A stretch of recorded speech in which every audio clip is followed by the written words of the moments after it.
Welcome. So, right now, up to 50% of all adults trying to learn a second language are suffering from a condition so debilitating, it completely paralyzes their ability to speak. Yeah, it's a massive roadblock. Right, it's called xenoglossophobia, which is this profound, visceral fear of speaking a foreign language. And when we talk about how to overcome this paralysis and actually achieve fluency, there are generally two opposing schools of thought. Exactly. And one approach treats language learning, well, kind of like learning to swim in a controlled indoor pool. You isolate your breathing, you perfect your flutter kick while holding onto the edge, and you build physical muscle memory in this mathematically perfect, safe environment. Before you ever dip a toe into open water. Right. But the other school of thought argues that an indoor swimming pool is absolutely nothing like the ocean. I mean, if you want to learn how to survive unpredictable waves, shifting riptides, and just the sheer panic of deep water, you can't simulate it. You just have to get in the ocean. You have to get in the ocean. Building perfect form in a sterile vacuum just creates a dangerous illusion of security. And that tension between the controlled pool and the unpredictable ocean is exactly what we are examining today. We're looking at the most effective mechanisms for achieving second language fluency. Specifically, we're asking a pretty foundational question. Should learners prioritize structured, controlled, simulated practice, using shadowing techniques and AI interactions to build cognitive automaticity? Or must they prioritize authentic, unscripted human communication to develop true communicative competence? Right. And we're drawing our analysis today from current pedagogical research. This includes a recent quasi-experimental study on shadowing published in the Injurity Journal, alongside frameworks from the British Council. As well as the methodologies powering language platforms like HelloTalk and spaced repetition systems like Minecards. It is a really profound divide in modern linguistics. It really is. Now, I will be taking the position that fluency is fundamentally a cognitive and biomechanical process. Okay. It requires structured automatization. I mean, before anyone can successfully deploy language in the wild, they must use judgment-free simulated practice to build procedural memory. And I represent the perspective that language is inherently biologically social. True fluency and communicative competence, well, they simply cannot be forged in isolation. Even with perfect simulation? Even then, they require the friction of authentic human interaction, the continuous negotiation of meaning, and frankly, the emotional stakes of real-world communication to physically wire the brain for language. Look, we need to look squarely at the data on how inefficient and, frankly, anxiety-inducing it is to just throw a beginner into a natural conversation. The cognitive load is it's too high. Too high to just talk? Yes. Think about it. Trying to understand a native speaker, formulate a response, and conjugate verbs on the fly, it's too much for a novice brain. If we examine the Injurity Journal study, researchers looked at 11th grade students in Indonesia and proved that fluency requires building literal muscle memory first. Right. Using shadowing? Yes. They utilize a technique called shadowing. Shadowing being the process where a learner listens to a native audio track and repeats it back almost simultaneously, right? Usually just a fraction of a second behind. Precisely. And it is grueling work. You are not just parroting, you are forcing your jaw, your tongue, and your vocal cords to physically mimic the acoustic properties of the target language, and under strict time constraints. It's a very mechanical exercise. But a necessary one. It forces the brain to bypass the native language translation center entirely, and the data from the study is striking. I mean, the 11th graders who used the shadowing technique saw their speaking fluency scores jump massively, from a mean of 54.06 to 83.44. Wow, okay. Right? Meanwhile, the control group who were engaged in standard communicative exercises barely moved. So this proves a mechanical reality. Controlled input-output loops build speech automaticity. Well, You have to proceduralize language knowledge, turn it from abstract thought into an automatic motor function before you expose a learner to the stress of a live, unpredictable conversation. Look, the data on articulation speed is undeniable, and shadowing certainly trains the physical articulators of the mouth. I'll give you that. But have you considered what happens in the brain the exact moment the pre-recorded script ends? I mean, they are better prepared to speak. Are they? Drawing on the British Council's pedagogical frameworks and the behavioral data from platforms like HelloTalk, simulated environments completely fail to replicate the core feature of human speech, which is unpredictability. But you need a baseline. Live conversation is not a speech you deliver, right? It is a continuous negotiation of meaning. A negotiation that requires a baseline vocabulary to even participate in, though. Sure, but the negotiation itself is the mechanism of learning. When you speak to a real human, you have to interpret their facial expressions, manage sudden interruptions, and, rapidly pivot when they use a colloquialism you haven't studied. Which causes panic.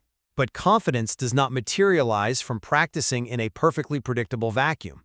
To use an analogy, relying entirely on shadowing an AI is like trying to learn tennis by standing in a VR simulator where the ball always comes at the exact same speed and trajectory. It builds perfect form. Yeah, you might develop a beautiful forehand in VR, but the moment you step onto a real court and someone slices the ball or the wind catches it, your perfect form shatters. Confidence is forged by speaking with real people, making mistakes in real time, and realizing you can survive the social friction. Survive the social friction? Yes, you cannot simulate the social stakes of human interaction. Okay, let's examine those social stakes then. Because for a massive percentage of adult learners, those stakes are exactly what triggers xenoglossophobia. We need to unpack the mechanism of the affective filter. The psychological barrier. It's not just a psychological metaphor, though. It is a neurological wall. When a learner is placed in a live conversation and feels the social pressure of potential embarrassment, their anxiety spikes.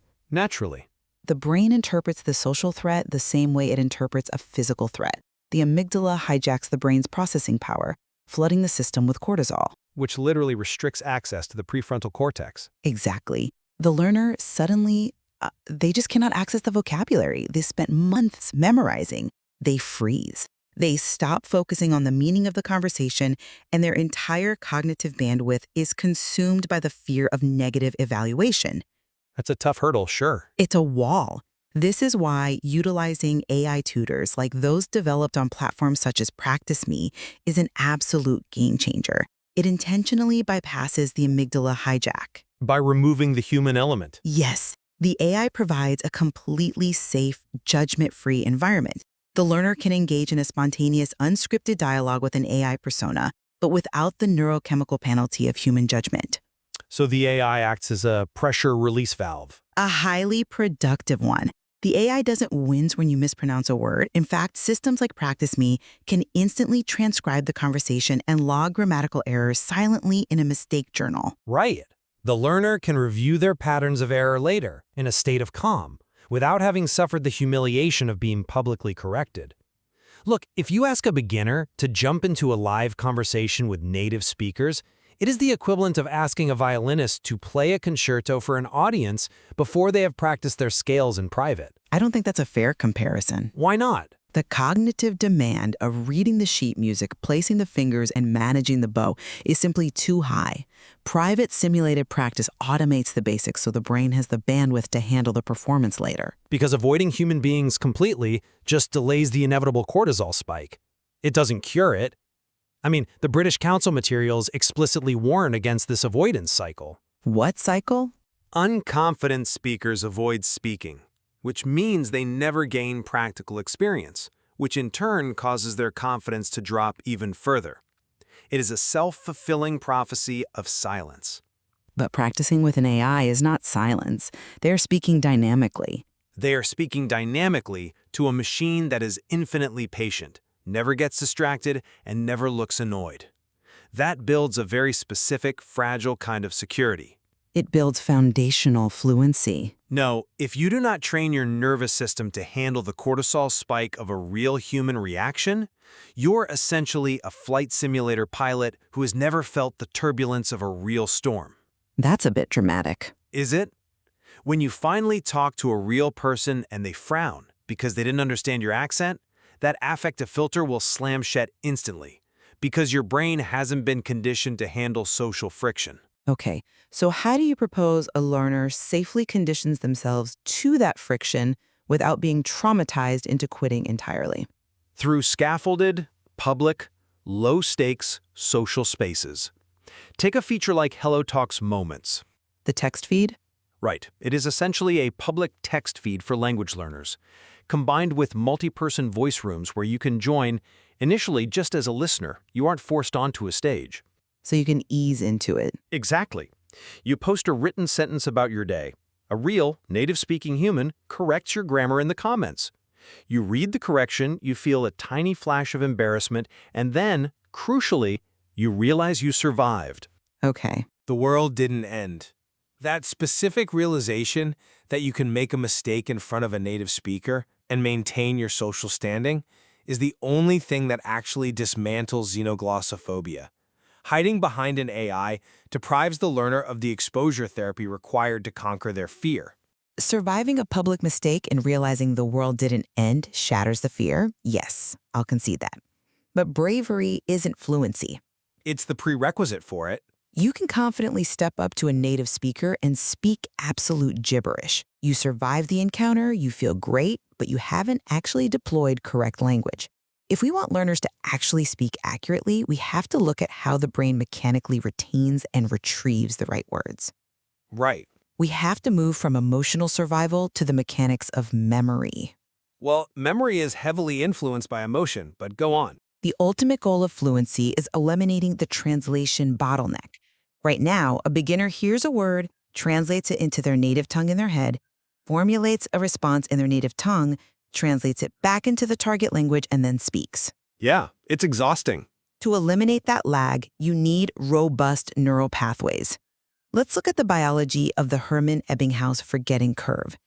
We know definitively that when you learn a new piece of information, if that specific neural pathway is not fired again within 24 to 48 hours, the brain initiates synaptic pruning. It literally recycles the proteins.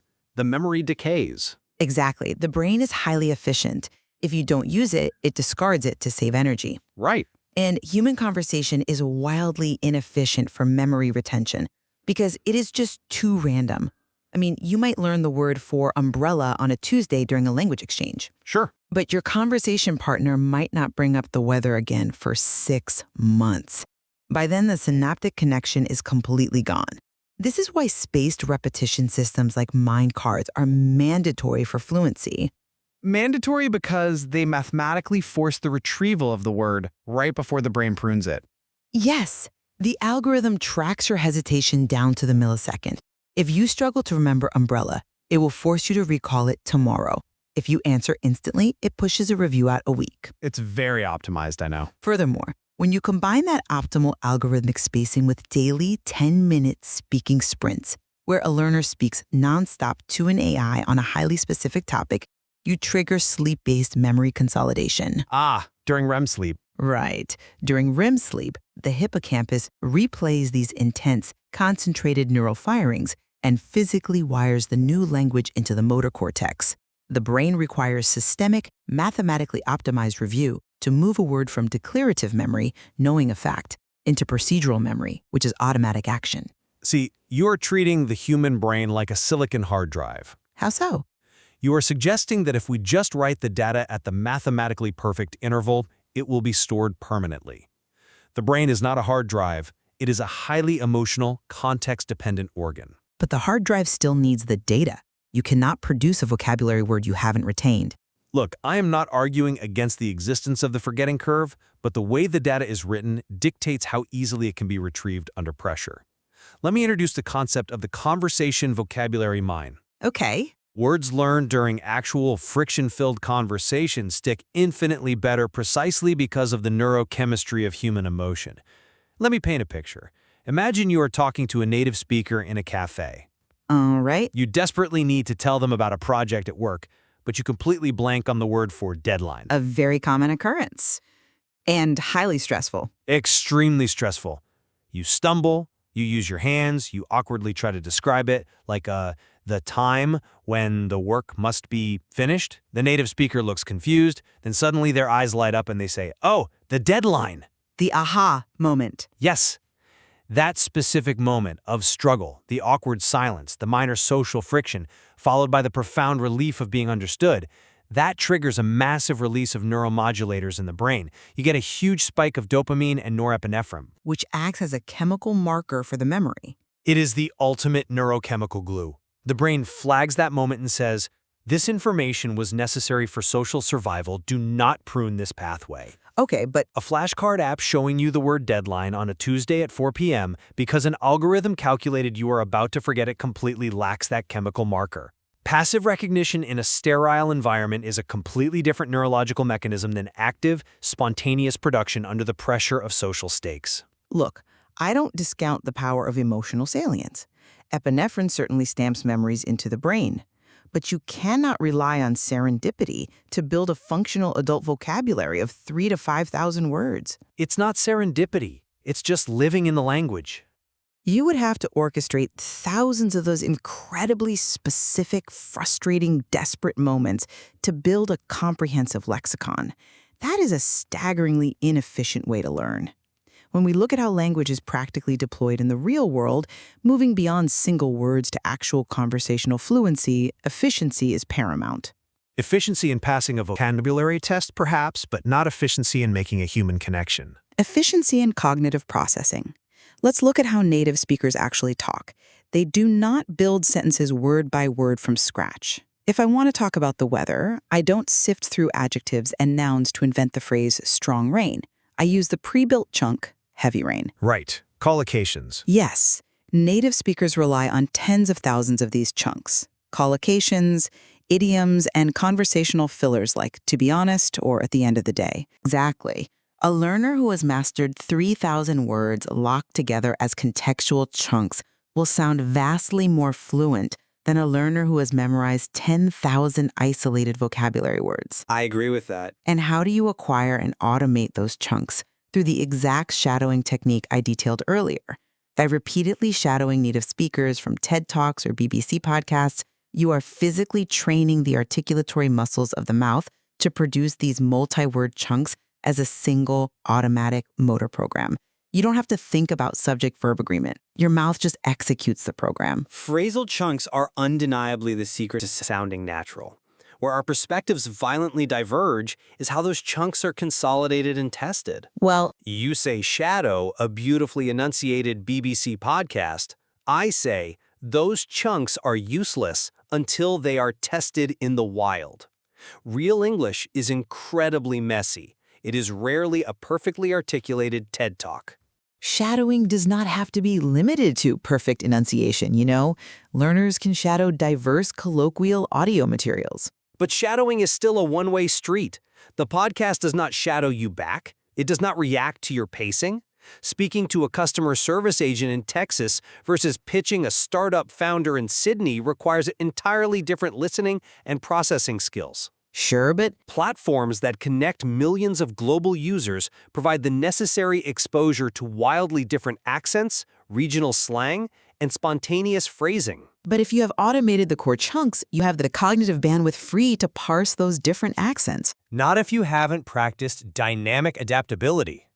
You might learn the pristine chunk, to be honest, from a textbook or a shadowing drill, but in a live Hello Talk voice room, a native speaker might slur it together and mumble, to be honest with ya, or they might just type TBH. You can learn colloquialisms.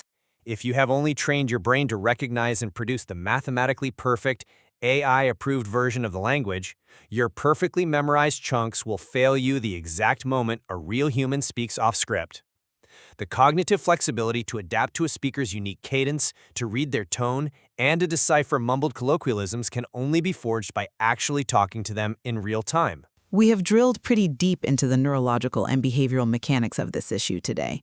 From my perspective, the evidence strongly dictates that language acquisition must be treated primarily as a cognitive skill. Right. To achieve true fluency without overwhelming the learner's amygdala and triggering xenoglossophobia, we really must rely on systematic, judgment-free repetition. Tools like shadowing, AI conversational partners, and automated spaced repetition algorithms do the heavy lifting of building baseline automaticity. Building the pool, so to speak. Yes, they allow the brain to physically proceduralize language, turning conscious, exhausting effort into unconscious motor memory. Once you can produce the foundational chunks without translating in your head, Only then are you truly equipped to navigate the complexities and friction of the social world. And my summary would be that language is, at its absolute core, a tool for social survival, not a mathematical equation to be solved in a soundproof room. True communicative fluency and the unshakable confidence that accompanies it is forged exclusively through the messy, emotionally resonant reality of connecting with other human beings. Even with the fear. Especially with the fear. It requires embracing mistakes publicly, navigating unpredictable accents, and adapting your chunks on the fly. The algorithms and the private drills are merely supportive scaffolding. The actual architecture of fluency is built in the friction of human interaction, utilizing the neurochemistry of genuine emotion to make the language permanent. Well, despite our fundamental disagreement on the primary catalyst for fluency, there is a very clear area of convergence in the data. Oh, absolutely. Whether you are doing cognitive drills or engaging in social language exchange, the mechanics of practice time remain the same. The research universally supports that short, daily microsessions, around 15 to 20 minutes a day, are vastly superior to 4-hour weekend cramming sessions. Yeah, and that's largely due to the way the hippocampus consolidates information during REM sleep every night. Exactly. We also completely agree on the architecture of the language itself. Learning language in multi-word chunks, rather than isolated vocabulary words, is non-negotiable. Knowing context-rich phrases lowers the cognitive load drastically, regardless of whether you automate those phrases through an AI tutor or learn them by stumbling through a conversation with a friend in Sydney. Indeed. Well, the source materials we have explored today, from the rigorous shadowing data in the Injurity Journal to the social frameworks of HelloTalk and the algorithms of mind cards, offer a wealth of actionable strategies. They really do. There's a lot to explore there. We will leave it to the listener to weigh the evidence and decide the best balance for their own language journey. When you look at your own path to fluency, are you going to build your neural architecture in the safety of the pool, or are you ready to use the friction of the ocean to forge your skills? Thank you for joining us.